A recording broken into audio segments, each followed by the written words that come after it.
I'm Jenny Smith, 53 years old, and I thought my 25-year career in industrial engineering had taught me everything about workplace politics.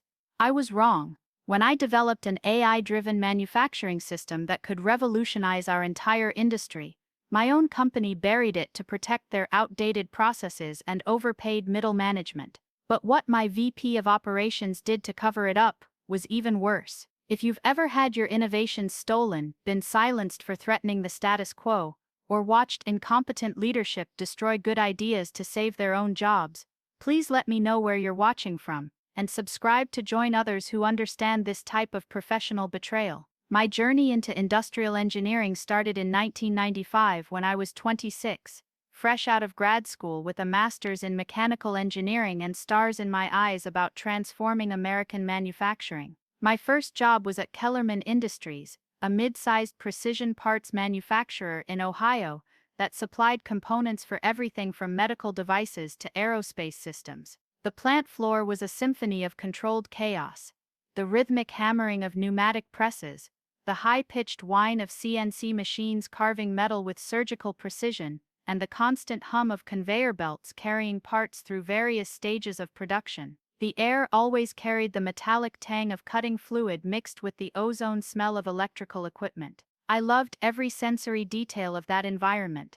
My mentor, Frank Kowalski, was a gruff 60-year-old plant manager who'd worked his way up from the factory floor. Frank had hands permanently stained with machine oil and a mind that could troubleshoot any manufacturing problem by instinct alone. He saw something in me that I didn't even see in myself, not just technical competence, but the ability to see systems holistically. While other engineers focused on optimizing individual processes, I naturally thought about how everything connected. Frank would walk me through the plant at 6 in the morning before the day shift arrived, teaching me to read the subtle signs of inefficiency, a slight vibration in a bearing that would fail in 2 weeks, the way material flowed through workstations that created invisible bottlenecks, the human factors that no engineering textbook could capture. Jenny, he told me during one of those dawn walks, pointing to a section where operators were constantly walking back and forth between machines, you can calculate cycle times and optimize toolpaths all day long,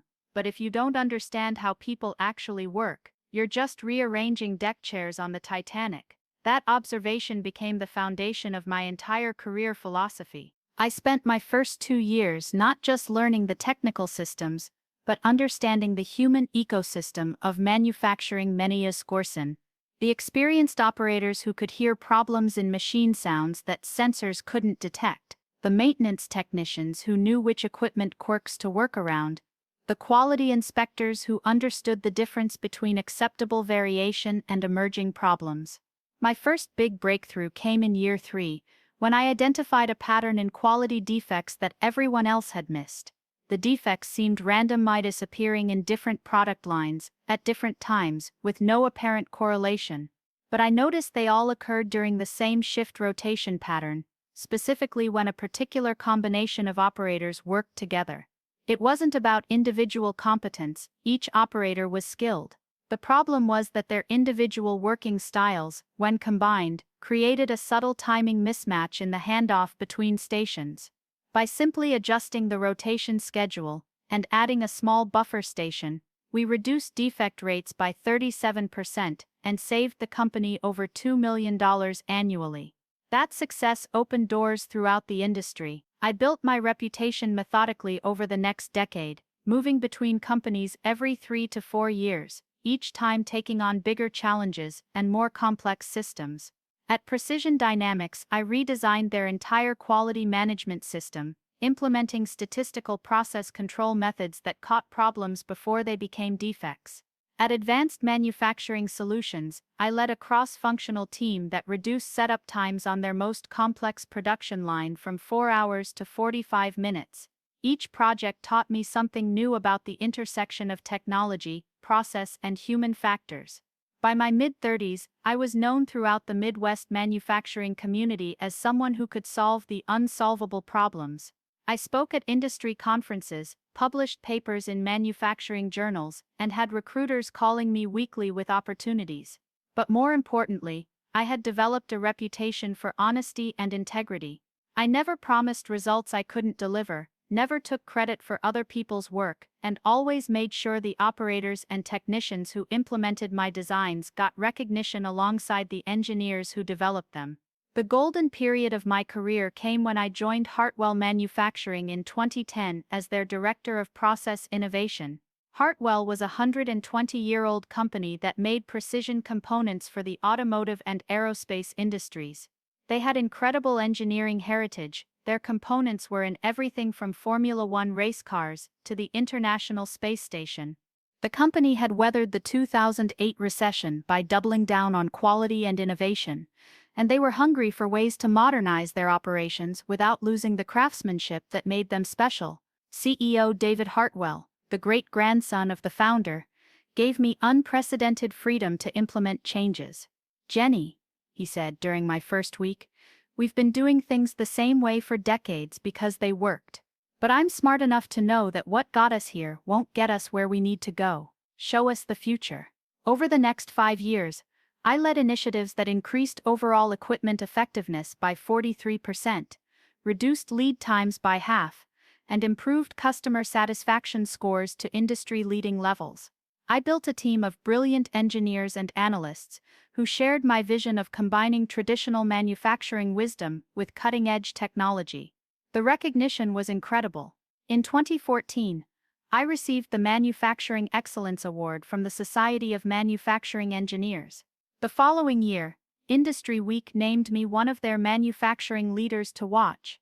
I was invited to join the board of the Precision Manufacturing Association and regularly consulted with companies across the country. Most importantly, Hartwell was thriving. We were winning contracts from competitors, expanding into new markets, and our workforce was engaged and proud of what they were building. But by 2015, I started noticing subtle changes in the corporate atmosphere. David Hartwell had brought in a new chief operating officer, Brad Morrison, from a large corporation that had recently gone through massive layoffs and automation initiatives. Brad was everything. David wasn't modest, polished where David was authentic, political where David was direct, focused on short-term metrics where David thought in decades. Brad would walk through the plant in perfectly pressed suits and spotless safety glasses that had clearly never seen actual factory work, nodding and smiling, while obviously having no idea what he was looking at. The first red flag was when Brad suggested we needed to right-size our human capital allocation to optimize operational efficiency. It took me a moment to realize he was talking about firing people. When I pushed back, explaining that our workforce was already lean, and that the operator's institutional knowledge was irreplaceable, he just smiled and said, "Jenny, I appreciate your loyalty to the team, but we need to think bigger picture here. There are always efficiencies to be found." Something in his tone made it clear that questioning his perspective wasn't welcome. That conversation happened on a Tuesday afternoon in September, right after our monthly operations review meeting. I remember walking back to my office through the engineering department, past the cubicles where my team was deep in their work. Sarah analyzing machine learning algorithms that could predict maintenance needs.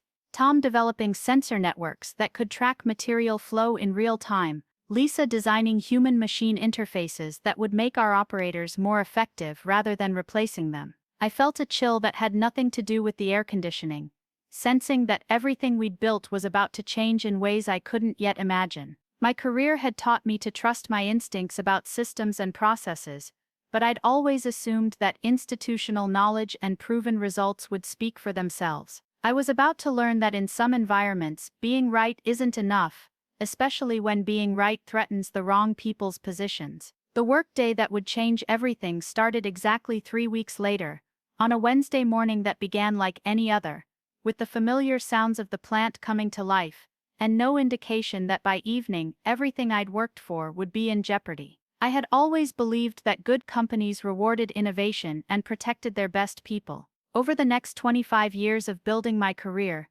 I'd seen that belief validated dozens of times. Hartwell had seemed like the perfect example, a family company with strong values, where performance mattered more than politics, where decades of success had been built on respecting both tradition and progress. But I was about to discover that even the best company cultures can be undermined when the wrong people gain power, and that sometimes the very innovations you create to help a company succeed become the weapons used to destroy your career. Hartwell's culture had always been built around what David called respectful innovation. The idea that you could embrace new technology and methods while honoring the wisdom and experience of the people who made the company successful. This wasn't just corporate speak, it was visible in how decisions were made. When we implemented new quality systems, we included the veteran inspectors in the design process. When we upgraded machinery, we made sure the operators who would use it had input on the interface design. When we changed processes, we documented not just the new procedures, but the reasoning behind them, so future generations would understand both what we were doing and why. But Brad Morrison brought a different philosophy, one that became clear during a leadership retreat in early 2016. While David talked about sustainable growth and generational thinking, Brad presented slide after slide about disruptive optimization and human capital restructuring. He used phrases like legacy workforce challenges and automation readiness assessments that sounded scientific but felt dehumanizing. When longtime plant manager Joe Martinez pushed back on Brad's suggestion that we could reduce headcount by 30% through strategic automation deployment, Brad's response was telling: "Joe, I understand change is uncomfortable, but we can't let sentiment override business logic." The pattern of toxic management became clearer over the following months. Brad would schedule efficiency reviews where he'd quiz department managers about their staffing levels, always pushing for justifications of why they needed so many people. He instituted weekly metrics reports that focused exclusively on short-term productivity numbers, while ignoring quality indicators, employee satisfaction, or long-term capability building. Most disturbingly, he began having private conversations with individual engineers and managers, asking them to identify redundancies in their teams in exchange for promises of job security. I watched this systematic erosion of trust with growing alarm, but I also saw opportunities. If Brad was determined to drive efficiency through automation and data-driven decision-making, then the advanced manufacturing system I'd been developing could be exactly what the company needed, but implemented thoughtfully in a way that enhanced human capabilities rather than replacing them. I'd been working on this system for 2 years, building on machine learning algorithms that could optimize production schedules in real time, predict equipment failures before they occurred, and identify quality issues at the earliest possible stages. The breakthrough had come 6 months earlier when I realized that the key wasn't just collecting more data, but understanding the patterns in how experienced operators made decisions. By combining sensor data with input from our most skilled workers, I could create a system that amplified human expertise rather than replacing it. The preliminary results were extraordinary. We could potentially increase throughput by 25% while actually reducing the cognitive load on operators, making their jobs more strategic and less repetitive.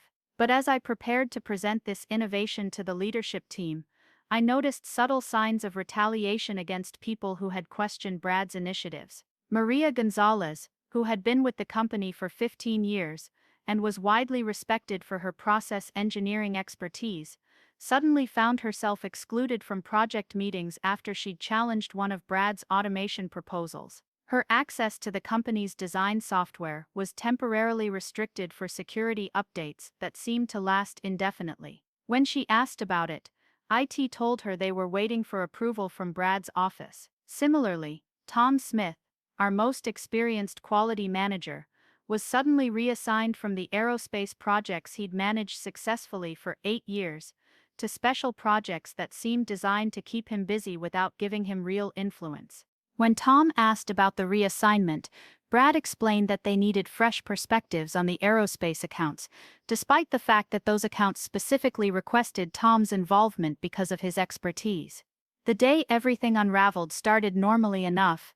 I arrived at the office at 7:30, grabbed coffee from the break room where the early shift operators were discussing the previous night's baseball game, and settled into my daily routine of reviewing overnight production reports. The numbers looked good.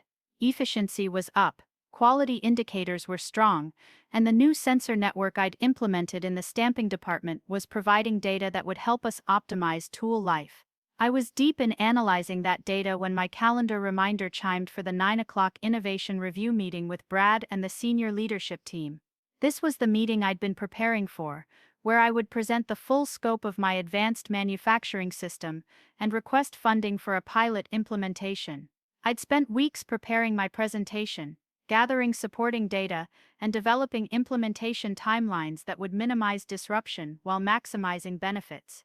The conference room was in the administrative building, separated from the plant floor by long corridors lined with photos of Hartwell's proud history, pictures of workers assembling components for World War II aircraft, David's grandfather shaking hands with automotive executives in the 1960s, and more recent images of our components in space missions and racing applications. As I walked toward the meeting, carrying my laptop and a folder full of supporting documentation, I felt confident and excited about sharing work that I knew could revolutionize our industry. But when I entered the conference room, the atmosphere felt wrong immediately. Brad was there, along with CFO Janet Williams and VP of Engineering Rick Santos, but their body language was tense and formal. David Hartwell, who had specifically asked to be included in this presentation, was notably absent. David had to take an emergency call with our largest customer, Brad explained without making eye contact. He asked us to proceed without him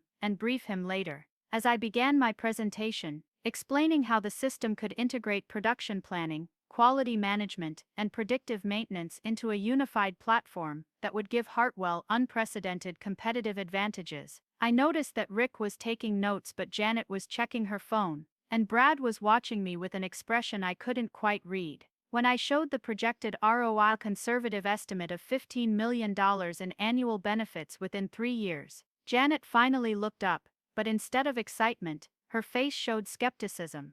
"Jenny?" Brad interrupted halfway through my technical explanation.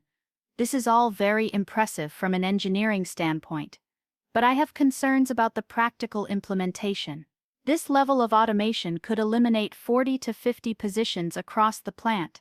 Have you considered the labor relations implications?"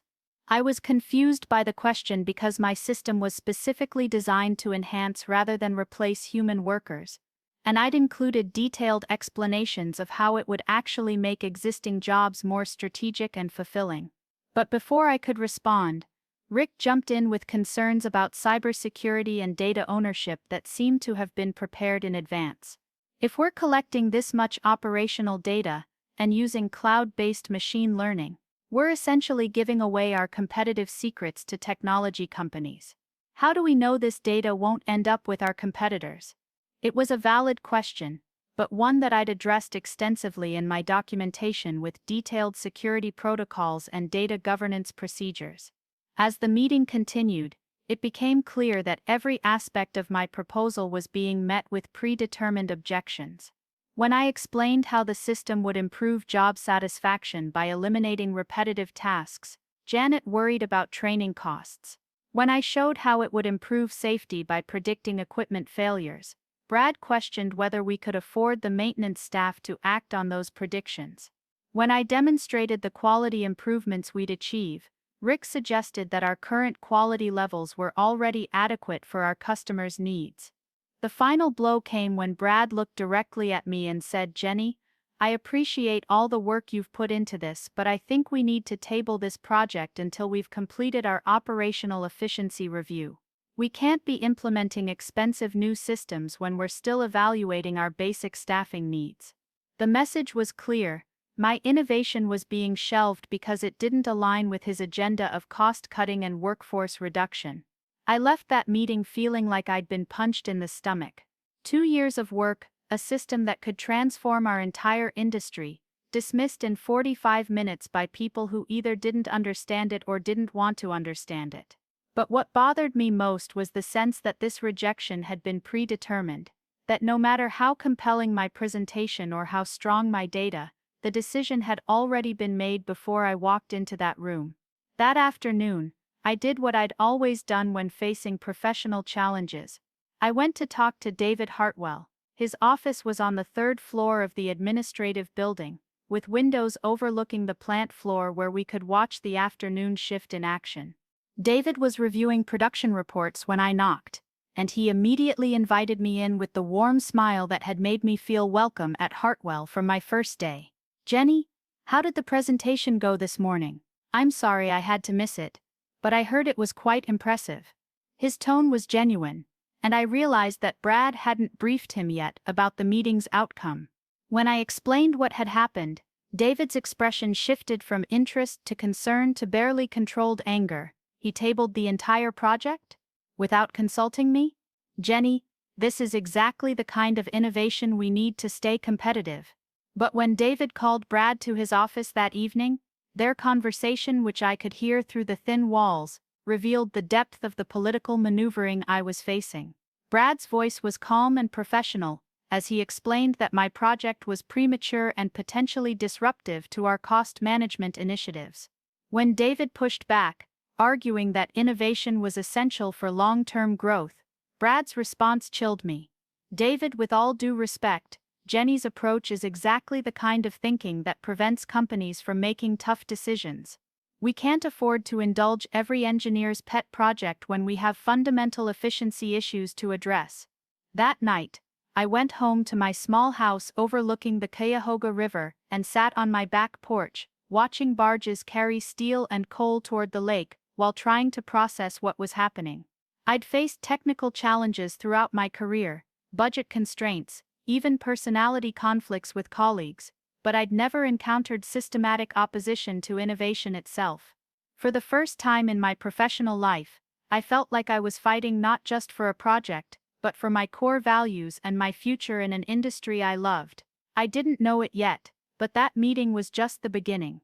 Over the next 18 months, I would discover that Brad's opposition to my innovation was part of a larger strategy to remake Hartwell in his image, regardless of the cost to the company's culture, capabilities, or people. And I would learn that sometimes, standing up for your principles means putting everything you've worked for at risk, even when you think you're strong enough to weather any storm.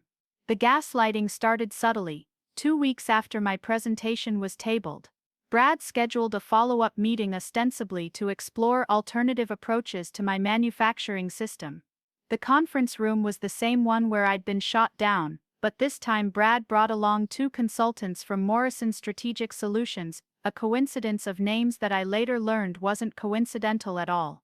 Jenny, Brad began with a smile that didn't reach his eyes, I've been thinking about your proposal, and I realize I may have been too hasty in my concerns. Innovation is crucial for our future. The consultants, both wearing identical navy suits and practiced expressions of intense interest, nodded along as he spoke. However, I want to make sure we're approaching this strategically. I've asked Jim and Carol here to help us evaluate the market readiness for this type of system. What followed was an hour of the most sophisticated professional manipulation I'd ever experienced. The consultants asked probing questions about my research methodology, data collection procedures, and competitive analysis that were designed to sound thorough but were actually intended to plant seeds of doubt. Jenny, when you projected $15 million in annual benefits, did you factor in the total cost of ownership for the AI infrastructure? Jim asked. Because our analysis suggests that companies often underestimate these cloud computing costs by 60 to 70%. Every answer I gave was met with more questions that subtly shifted the burden of proof. When I explained our cybersecurity protocols, Carol wondered whether they were robust enough for aerospace clients. When I detailed the training program for operators, Jim questioned whether our workforce had the technical background to adapt to advanced systems. When I showed the pilot program timeline, they both expressed concern about whether 18 months was realistic for such a complex transformation. By the end of the meeting, they had successfully reframed my thoroughly researched, carefully planned innovation as a risky experiment with uncertain outcomes and potentially devastating costs. Brad concluded by saying, "I think we need to slow down and make sure we've really thought through all the implications here. Jenny, would you mind working with Jim and Carol to develop a more comprehensive risk assessment? We want to make sure we're making the right decision for the company." The trap was elegant and professionally vicious. If I refused to work with the consultants, I would appear uncooperative and resistant to feedback. If I agreed, I would be legitimizing their authority to judge my work while giving them access to all my research and methodologies. I chose to cooperate, thinking that my data was strong enough to withstand their scrutiny and that David Hartwell would ultimately recognize what was happening. Over the next month, Jim and Carol systematically dissected every aspect of my project. They requested copies of all my research files, interviewed members of my team about their confidence in the technical approach, and even spoke with operators on the plant floor about their comfort level with technological change. Each interaction was professionally courteous, but designed to undermine confidence in the project and in my leadership. The most insidious part was how they documented everything. Every time I couldn't immediately provide a specific data point, it was noted as a gap in the analysis. Every time a team member expressed any uncertainty about implementation details, it was recorded as stakeholder concern about project feasibility. Every time an operator mentioned that they'd need training on new systems, it was characterized as workforce resistance to proposed changes. The final report presented to the leadership team in December was a masterpiece of corporate character assassination disguised as objective analysis.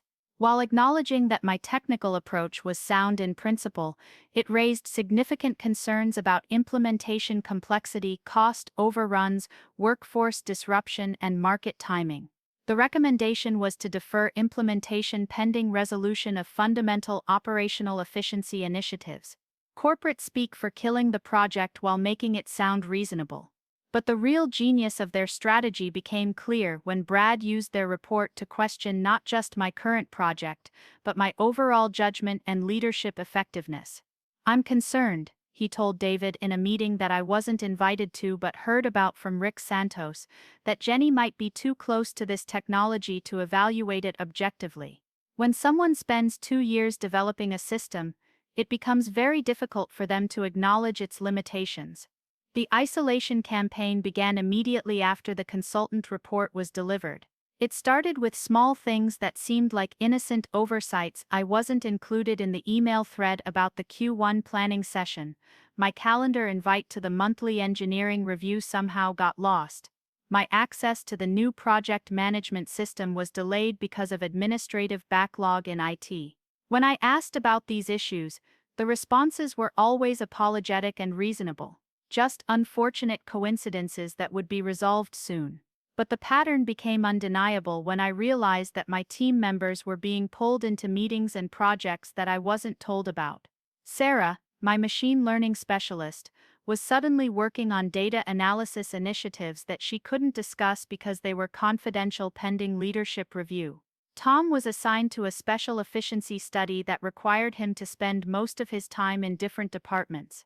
Lisa was asked to temporarily support the consulting team with strategic technology assessments that kept her away from our innovation work. The most frustrating part was how professionally it was all handled. When I confronted Brad about the systematic exclusion of my team from our core projects, he expressed surprise and concern.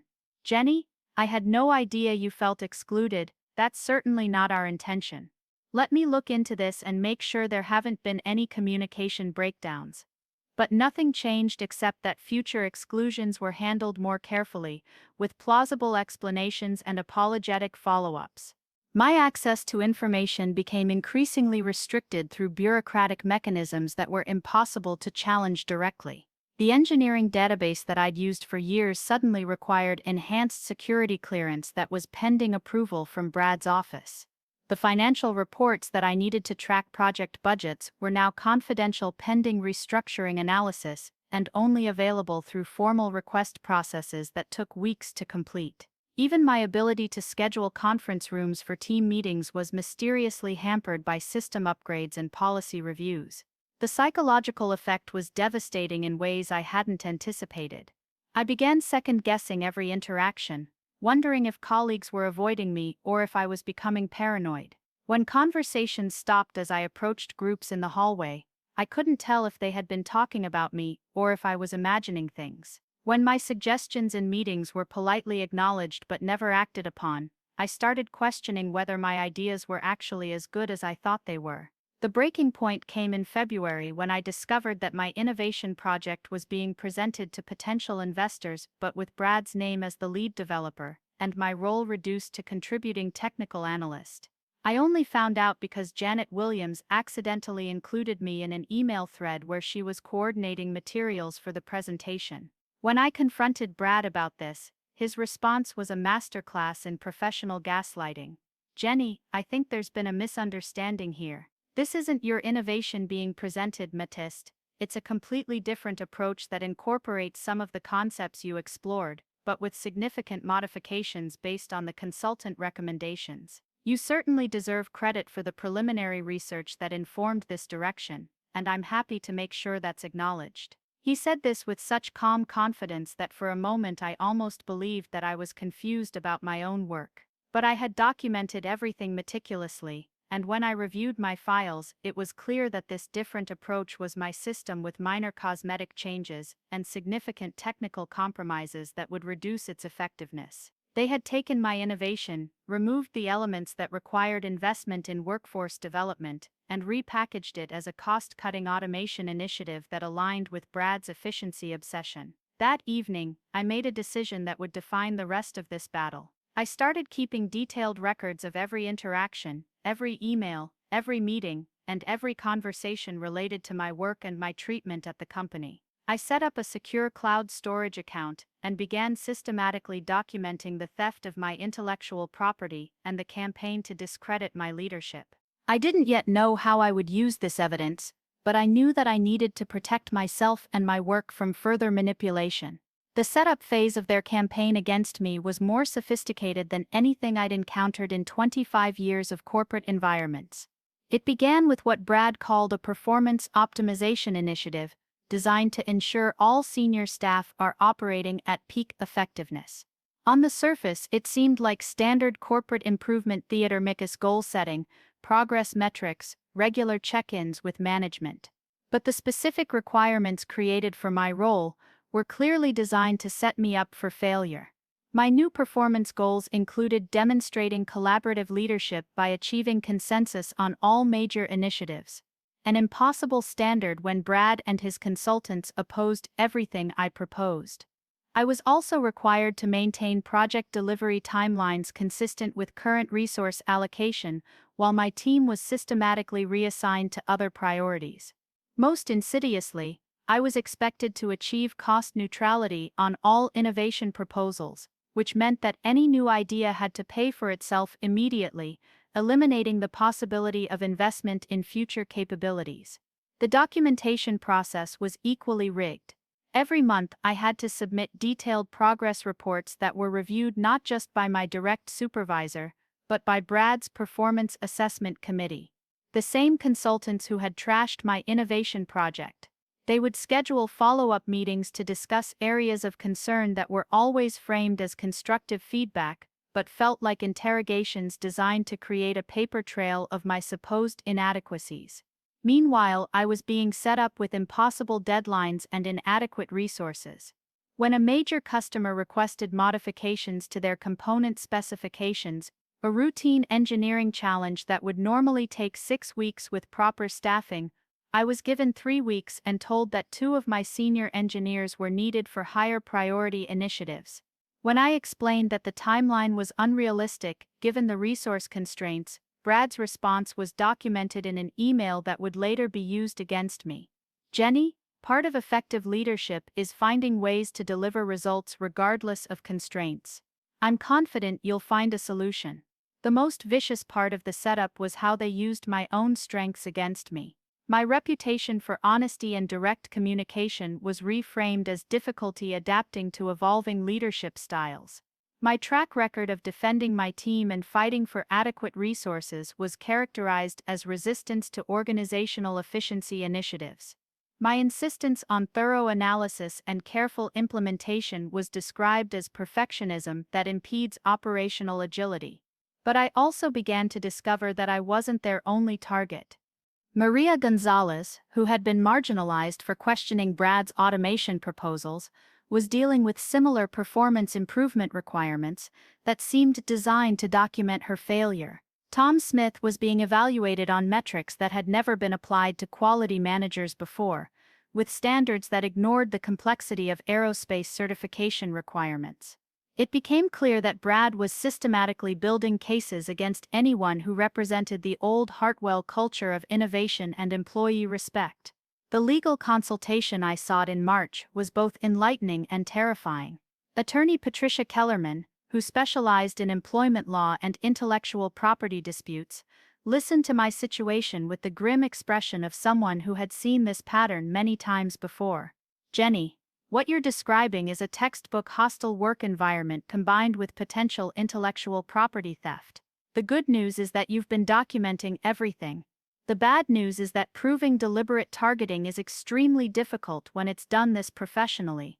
Patricia explained that companies like Morrison Strategic Solutions specialized in helping corporations eliminate problematic employees while minimizing legal exposure. They create paper trails that tell a story of poor performance and cultural misfit, while making it almost impossible to prove that the real motivation was retaliation or discrimination. Your documentation is crucial, but we'll need more than just a pattern of mistreatment. We'll need evidence of the underlying motivation. That conversation crystallized my understanding of what I was facing. This wasn't just workplace politics or personality conflict. It was a coordinated campaign to force me out while stealing my intellectual property and destroying my reputation. The realization was terrifying, but it also clarified my options. I could accept defeat and leave quietly with whatever severance they offered, or I could fight back with everything I had, knowing that the consequences of losing would be far worse than simply changing jobs. I chose to fight, and my first step was building a coalition of allies who understood what was really happening. Rick Santos, despite his initial participation in questioning my innovation project, had grown increasingly uncomfortable with Brad's methods.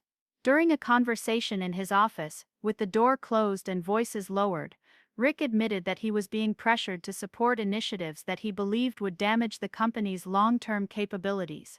"Jenny, I don't think David fully understands what Brad is doing. We need to find a way to show him the pattern without seeming like we're undermining organizational authority." Maria and Tom were obvious allies, both facing similar campaigns of systematic marginalization. But the most valuable supporter turned out to be someone I hadn't expected. Janet Williams, the CFO who had initially seemed skeptical of my work. Janet approached me in late March with information that changed everything I understood about the situation. "Jenny, I need to tell you something, but this conversation never happened. Brad's consultants aren't just evaluating performance, they're conducting what they call targeted workforce optimization. I've seen the spreadsheets. They've identified 12 senior employees for removal, including you, Maria, Tom, and Rick. The plan is to eliminate what they call legacy culture barriers and replace them with people who will implement Brad's vision without resistance." Janet explained that she had initially supported Brad's efficiency initiatives because she believed they were necessary for the company's financial health. But she had gradually realized that his real goal wasn't improving performance, it was consolidating power by removing anyone who might challenge his authority. "They're going to destroy everything that makes Hartwell special," she said, her voice shaking with anger. "David built this company on the principle that people matter, that innovation comes from respecting experience while embracing change. Brad sees those values as obstacles to profit maximization." Armed with this information and the support of key allies, I began gathering evidence that would expose the full scope of the conspiracy against Hartwell's people and culture. I documented the budget allocations that prioritized consultant fees over employee development, the project reassignments that were disrupting successful teams, and the performance evaluation changes that were creating impossible standards for targeted individuals. Most importantly, I found evidence that my innovation project was being shopped to potential buyers as a proprietary Morrison Strategic Solutions methodology with no mention of its actual origins. By May, I had assembled a comprehensive dossier that told the complete story of corporate sabotage disguised as business improvement. The evidence was damning, but I knew that presenting it would make me a direct threat to Brad's position and force a confrontation that would determine the future of Hartwell Manufacturing. The stakes were clear: either I would succeed in exposing the truth and saving the company culture I loved, or I would be destroyed professionally and personally by people who had made corporate manipulation their specialty. The ultimatum came on a Tuesday morning in June, delivered with the cold professionalism that had characterized every step of Brad's campaign against me. I was called to his office at 9 a.m. for what his assistant described as a strategic planning discussion about my role going forward. The office itself was a monument to corporate sterility. Modern furniture, motivational posters about teamwork and excellence, and a bookshelf filled with business strategy volumes that looked like they had never been opened. Brad was there with Jim and Carol from Morrison Strategic Solutions, their laptops open and legal pads covered with notes that they had clearly prepared in advance. On the conference table was a manila folder that would turn out to contain my professional death sentence, meticulously crafted over months of documentation and character assassination. "Jenny," Brad began with his practiced expression of concerned leadership, "we need to have a frank conversation about your performance and your future with Hartwell. Over the past 6 months, my team and I have identified some significant concerns about your effectiveness in your current role and your alignment with our organizational objectives." He opened the folder and spread out documents like a prosecutor presenting evidence, performance reviews that emphasized my resistance to feedback, project reports that characterized my innovation work as unfocused and resource-intensive, and feedback forms from colleagues that had been solicited and interpreted to suggest that I was difficult to work with. Specifically, Carol continued, her voice carrying the authority of expensive consulting expertise, "We've documented a pattern of missed deadlines, budget overruns, and failure to adapt to evolving leadership expectations. Most concerning is the feedback suggesting that your management style has become increasingly rigid and defensive, particularly when receiving guidance about operational priorities. Every criticism was technically accurate if you ignored context and motivation, and completely devastating if you accepted their interpretation of events. The formal charges against me were masterfully constructed. My failure to deliver the customer component modifications on schedule, ignored the fact that my team had been reassigned and my timeline had been cut in half.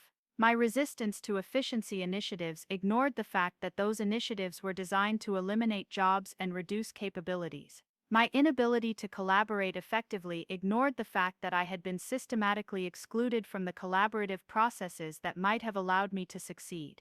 Jim then presented what he called objective data, supporting their assessment metrics showing declining productivity in my department that somehow failed to account for the projects and personnel that had been transferred away from my oversight. Charts showing budget variances that included costs for the consulting fees they were charging to evaluate my performance. Timelines showing delayed deliverables that ignored the resource constraints and changing requirements that had made those delays inevitable. "The bottom line," Brad said with the fake sympathy that made my skin crawl, "is that we don't believe your current role is the right fit for your skills and our organizational needs. However, we value your years of service and want to make this transition as smooth as possible for everyone involved." He slid a document across the table, a resignation letter already prepared for my signature, accompanied by a severance package that was more generous than I had expected, but came with conditions that would ensure my silence about everything I had discovered.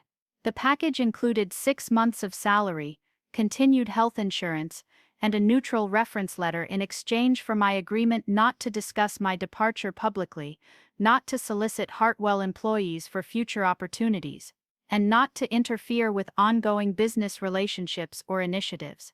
Most importantly, there was a clause requiring me to assign all intellectual property rights for any work completed during my employment to Hartwell Manufacturing, effectively giving them legal ownership of my innovation system and preventing me from developing similar technologies elsewhere. "We're prepared to be quite generous," Brad continued, "because we understand that transitions can be difficult, and we want to maintain positive relationships with all our former colleagues. This package recognizes your contributions while giving you the resources you need to pursue new opportunities that might be a better fit for your particular style and priorities." The threat beneath the diplomatic language was unmistakable: accept this offer, and leave quietly, or face termination for cause with no severance, no references, and potential legal action for any attempt to challenge their version of events. But then Carol added the element that revealed just how thoroughly they had researched my situation, and how confident they were in their position of power. Jenny, I should mention that we've also been in contact with several companies in your industry network. While we certainly don't want to influence your future opportunities, we believe it's important for potential employers to understand the circumstances of your departure and the lessons learned about management effectiveness in evolving organizational environments. She said this with the sort of professional smile that somehow made the threat more chilling than any direct intimidation could have been. The message was clear: they weren't just trying to force me out of Hartwell, they were prepared to damage my reputation throughout the industry if I didn't cooperate with their narrative. The network of professional relationships I had built over 25 years, the reputation for integrity and competence that had been my most valuable career asset, would be systematically destroyed through whisper campaigns and carefully worded references that would make me unemployable in my own field. I looked at the document spread across the table: the resignation letter with a blank space for my signature, the severance agreement that would financially cushion my professional destruction, and the faces of 3 people who had turned corporate manipulation into a lucrative consulting practice. For a moment, I felt the temptation to just sign everything and escape with whatever dignity and financial security they were offering. The fight had been exhausting.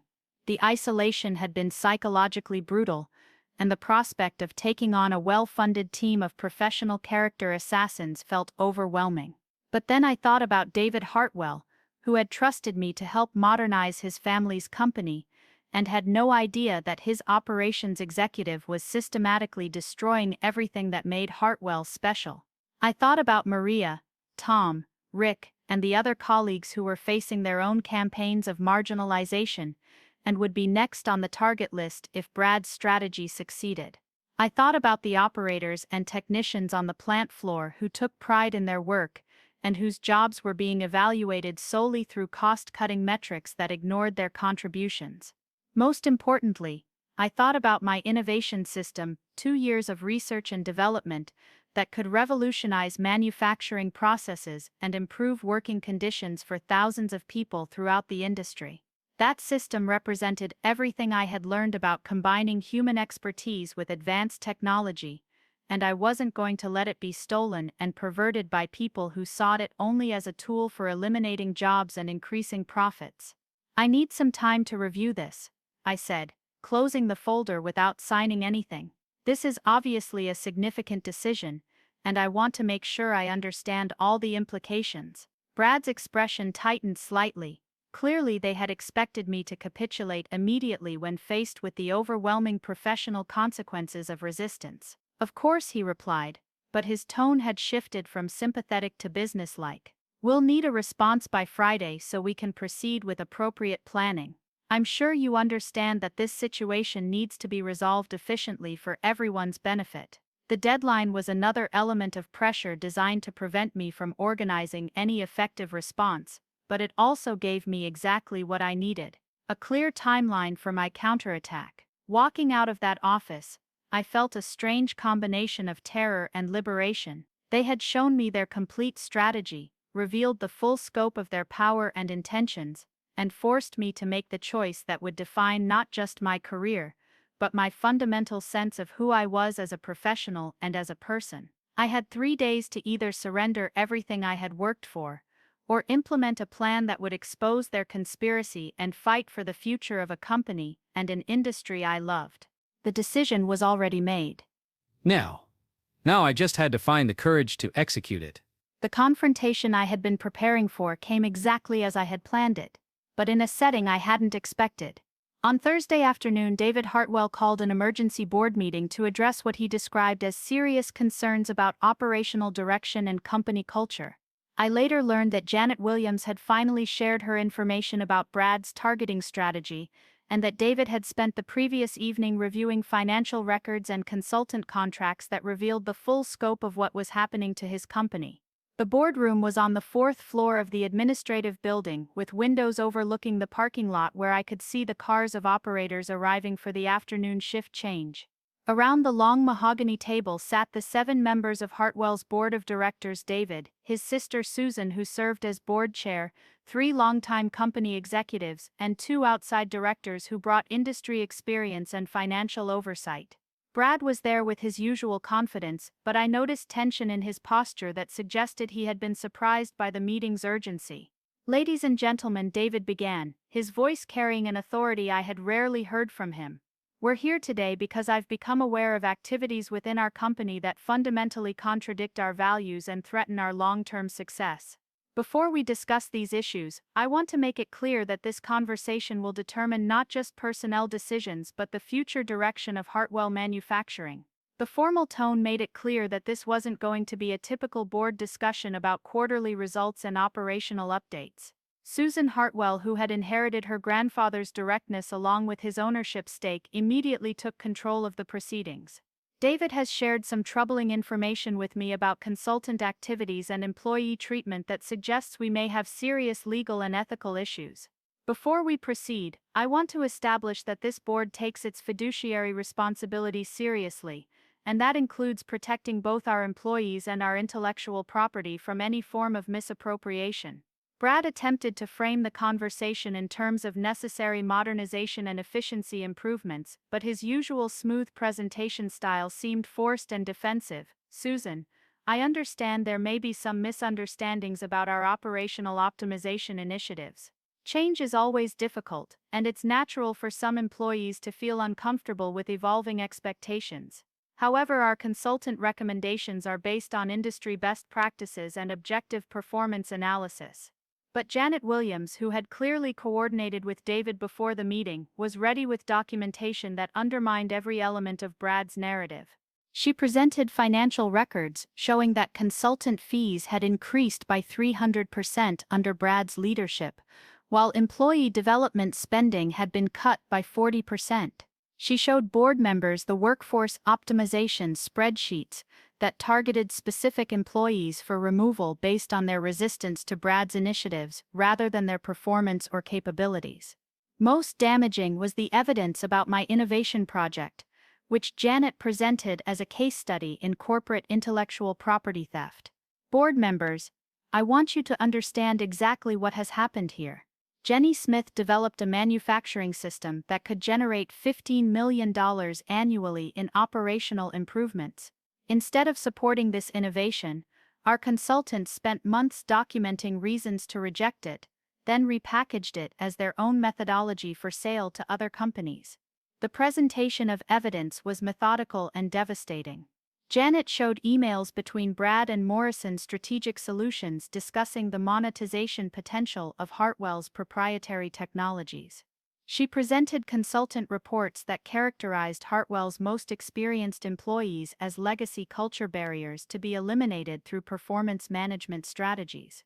She revealed budget allocations that prioritized external consultants over internal innovation while systematically defunding the projects that had made Hartwell an industry leader. When my turn came to present my side of the story, I was calm and prepared in ways that Brad clearly hadn't expected. I had organized my evidence chronologically, starting with the original presentation of my innovation system and continuing through every meeting, email, and conversation that had led to this moment. But instead of focusing on my personal treatment, I emphasized the broader implications for Hartwell's culture and competitive position. "Board members, this isn't really about my project or my career," I said, making eye contact with each director as I spoke. "It's about whether Hartwell Manufacturing will continue to be a company that values innovation, respects employees, and builds long-term capabilities, or whether we'll become another organization that prioritizes short-term cost-cutting over sustainable growth." I presented the technical details of my system, the research methodology that supported it, and the implementation plan that could have made Hartwell the industry leader in advanced manufacturing. The smoking gun came when I revealed recordings I had made of conversations with the Morrison Strategic Solutions consultants, where they explicitly discussed their strategy of eliminating problematic employees and appropriating their intellectual property for the consulting firm's benefit.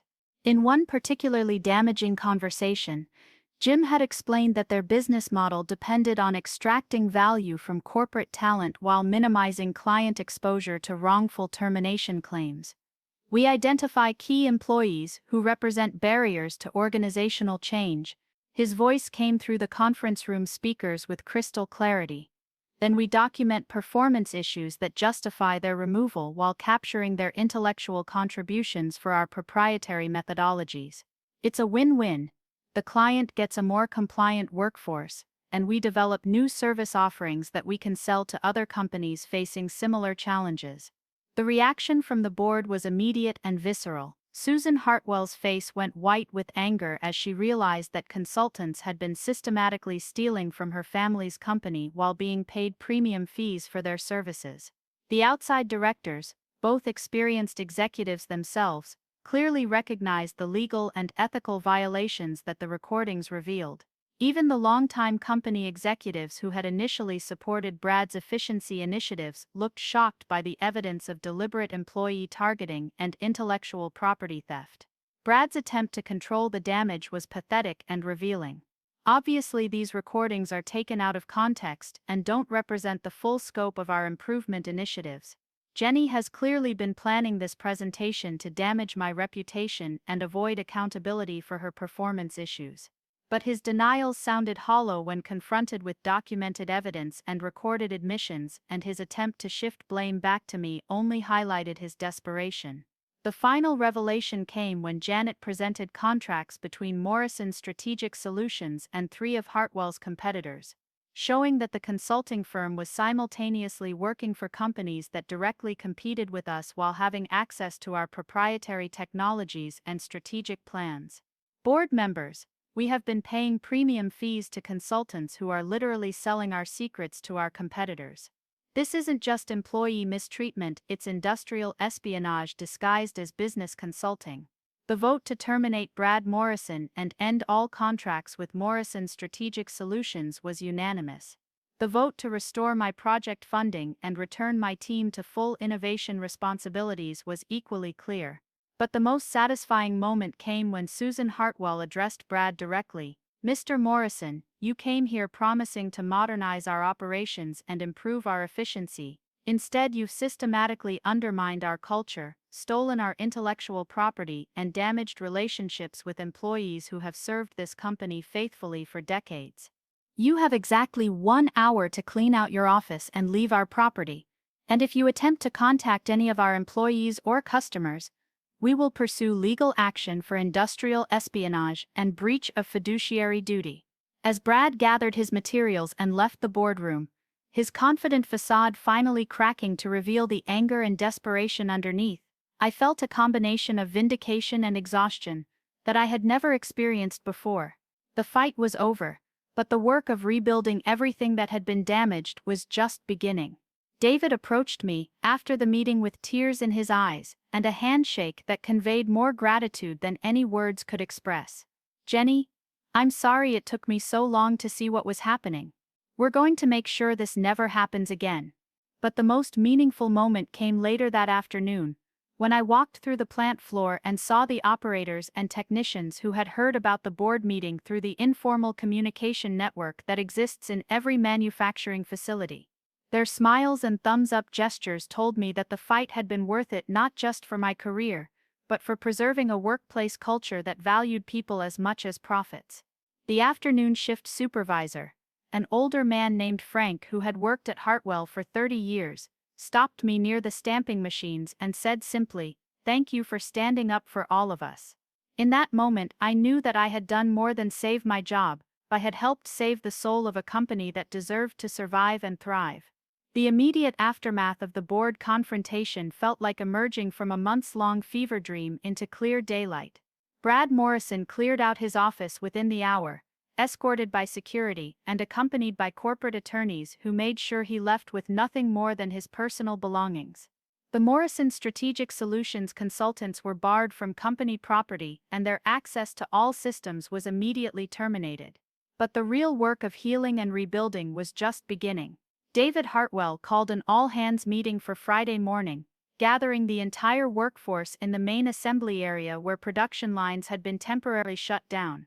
Standing on a platform usually reserved for safety briefings and production announcements, he addressed the rumors and uncertainty that had been growing throughout the company for months. "I want to be completely transparent with all of you about what has been happening and what we're going to do to fix it," he began, his voice carrying across the factory floor with the directness that had always characterized his leadership. The explanation he provided was carefully crafted to acknowledge the problems without revealing details that could create legal complications. But his message was clear. Hartwell had been infiltrated by people who didn't share the company's values.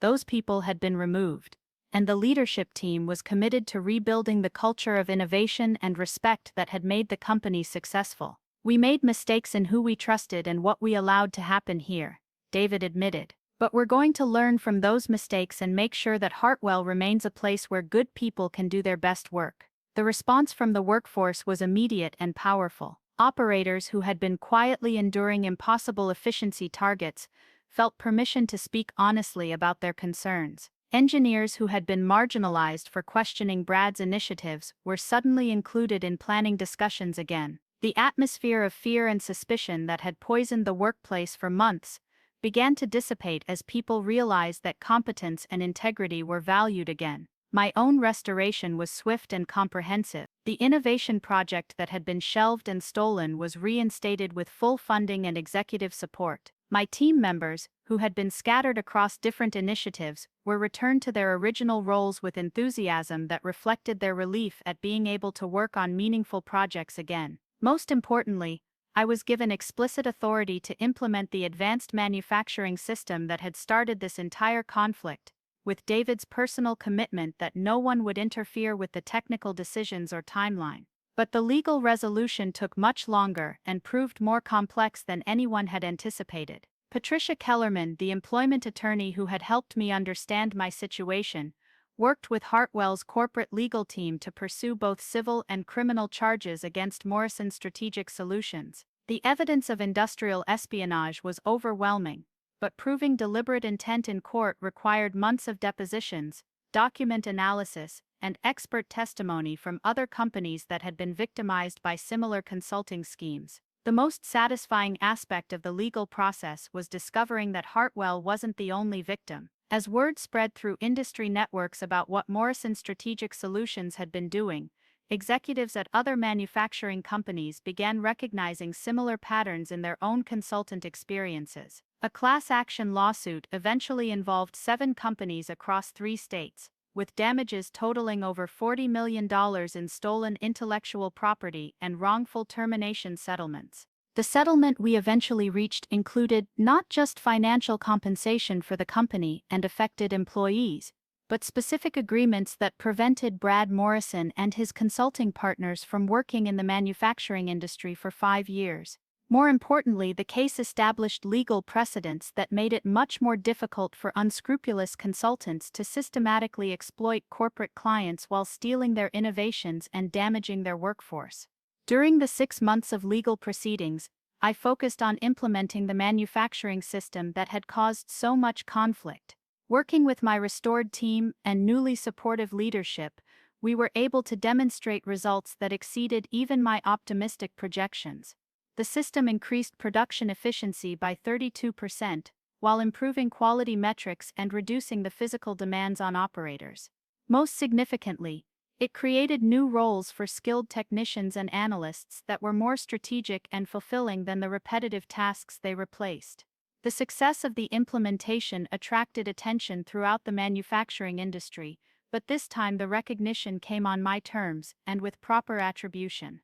I was invited to present the system at the International Manufacturing Technology Conference, where my session on human-centered automation drew standing room-only crowds.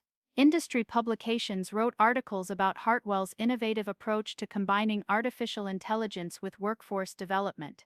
Most gratifyingly, other companies began implementing similar systems based on our open-source documentation, creating a ripple effect of positive change throughout the industry. But the most meaningful aspect of the recovery was watching Hartwell's culture heal and strengthen. The employees who had survived Brad's targeting campaign became natural leaders in rebuilding trust and collaboration. Maria Gonzalez was promoted to head a new division focused on sustainable manufacturing practices. Tom Smith developed a quality management training program that became the industry standard. Rick Santos took over as VP of Engineering with a mandate to foster innovation at every level of the organization. The experience changed my own perspective on leadership and corporate responsibility in ways I'm still processing. Having faced systematic professional destruction and emerged victorious gave me a confidence I had never possessed before, but it also made me acutely aware of how many talented people don't have the resources, documentation, or allies necessary to fight back against corporate abuse. I began dedicating time to mentoring professionals facing similar challenges and working with industry organizations to develop better protections for employees who identify problems or challenge unethical practices. A year after the board confrontation, Hartwell Manufacturing was not just surviving but thriving in ways that proved Brad Morrison's efficiency obsession had been completely wrong-headed. Our financial performance was the strongest in company history. Our customer satisfaction scores were industry-leading, and our workforce engagement surveys showed the highest levels of job satisfaction and loyalty in our sector. The advanced manufacturing system had been licensed to dozens of other companies, generating millions in revenue while spreading innovations that improved working conditions throughout the industry. Perhaps most importantly, we had become a case study in how companies can resist the pressure to sacrifice their values for short-term gains. Business schools began using Hartwell's experience as an example of how corporate culture and employee respect actually drive financial performance rather than hindering it. David Hartwell was invited to speak at leadership conferences about the importance of protecting institutional knowledge and maintaining organizational integrity even when facing pressure from consultants and investors who prioritize cost-cutting over capability building. The personal satisfaction of professional vindication was enormous, but the broader impact of our resistance gave the entire experience meaning that transcended my individual career. We had proven that good companies could identify and eliminate toxic influences, that innovative employees could successfully challenge corporate bullying, and that workplace justice was possible when people found the courage to stand up for their principles and support each other through difficult fights. Looking back on the worst period of my professional life, I'm struck by how much I learned about resilience strategy and the importance of documentation in corporate environments. But I'm also grateful for the reminder that most workplaces are filled with fundamentally decent people who want to do good work and support their colleagues, even when they're operating in systems that don't always reward those impulses. The allies who emerged during my darkest moments, Janet, Rick, Maria, Tom, and eventually David himself, proved that integrity and competence ultimately matter more than politics and manipulation, at least in organizations that deserve to survive and succeed. The lessons I learned during those 18 months of corporate warfare have shaped every aspect of my subsequent career and advocacy work. Most importantly, I discovered that standing up for your principles and fighting for what's right isn't just about personal vindication, it's about protecting the workplaces and industry that allow talented people to contribute their best efforts toward meaningful goals. Sometimes the most important battle you can fight is the one that preserves opportunities for others to do work they can be proud of, in environments that value both innovation and integrity. Now, 3 years later, I want to share what I learned with anyone who might be facing similar challenges in their workplace. The first lesson is documentation. Keep detailed records of every interaction, email, meeting, and conversation that seems problematic. Corporate bullies rely on he said, she said situations where they can control the narrative. When you have written evidence and recorded conversations, their ability to manipulate the truth disappears. The second lesson is allies. Identify the people in your organization who share your values and are willing to speak up when they see wrongdoing. Corporate targeting campaigns work by isolating victims and making them feel like they're the problem. When you have colleagues who can corroborate your experiences and support your perspective, it becomes much harder for toxic leaders to gaslight you or convince others that you're simply a disgruntled employee. The third lesson is patience. These battles take time to develop and resolve, often much longer than you expect. The people who specialize in corporate manipulation are professionals who have refined their techniques over many years and many victims. Defeating them requires careful preparation, strategic thinking, and the emotional stamina to endure months of psychological pressure while building your case. But the most important lesson is courage. Sometimes the only way to protect your integrity and your future is to risk everything you've worked for in a fight against people who have more power and resources than you do. That risk is real, and the consequences of losing can be devastating. But the consequences of not fighting back can be even worse, both for you personally and for the colleagues and institutions that depend on people like you to stand up against abuse. If you're watching this because you're dealing with workplace bullying, innovation theft, or systematic targeting by toxic leadership, please know that you're not alone and that justice is possible. Document everything, find your allies, seek legal advice early, and don't let anyone convince you that accepting abuse is the price of career success. Your ideas, your integrity, and your contributions matter, and there are organizations out there that will value them appropriately. If you're in leadership positions yourself, remember that the culture you create and protect is your most important legacy. Toxic consultants and efficiency experts will always promise easy solutions to complex problems, but sustainable success comes from building organizations where talented people want to work and where innovation is rewarded rather than punished. The short-term costs of maintaining high standards and treating people with respect are nothing compared to the long-term benefits of creating a workplace culture that attracts and retains the best talent. I'd love to hear from others who have faced similar challenges, or who are working to build better workplace cultures in their own organizations. Please share your experiences in the comments, both the successes and the ongoing struggles. This kind of advocacy and mutual support is how we create industries and institutions that deserve the best efforts of the talented people who choose to work in them. Subscribe if you want to hear more stories about workplace justice and corporate accountability. I'm planning a series on how to recognize toxic consulting relationships, protect intellectual property, and build organizations that prioritize both performance and integrity. The fight for better workplaces is ongoing, and it requires all of us to remain vigilant and support each other when facing corporate bullies who see employees as obstacles to profit rather than assets to develop and protect. Remember, your career belongs to you, your innovations deserve protection, and your dignity isn't negotiable. Don't let anyone convince you otherwise, no matter how powerful they seem or how professional their manipulation appears. The truth has a way of emerging eventually, especially when good people find the courage to document it, share it, and fight for it together.